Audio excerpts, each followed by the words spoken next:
Good sealer. Good prime. Good cut in. Boy, that looks easy. Think anybody could do painting, Jim? Yeah, the With just- proper steps with prep and everything. Uh-huh. There's no reason why the homeowner can't do this themselves with the right tools. Uh-huh.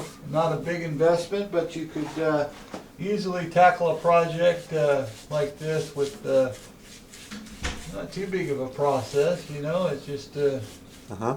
the initial buying the paintbrushes, tools, and whatnot, and you could you have the time to do it, and you can get the satisfaction of doing it yourself. Why not? Save you some money. Learning how to do something on a how-to Well, yeah. plan nowadays is a good thing.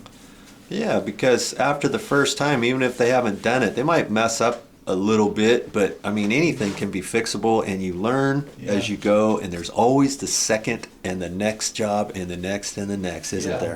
Yeah. When you're talking paint or sheetrock, patches, I mean, Exactly. Yeah. seems like that's a good way to save some money. Yeah, you know, and you get the satisfaction of fixing up something, and then you get better as you learn shortcuts on things and how to do things easily, and taping and plastic and paper and all the involvement of what you need to use to get the job done the quickest and easiest and best way possible. And that's just a process that you learn as you tackle the jobs yourself. Mm-hmm. Rather than have someone come in and do it. If you're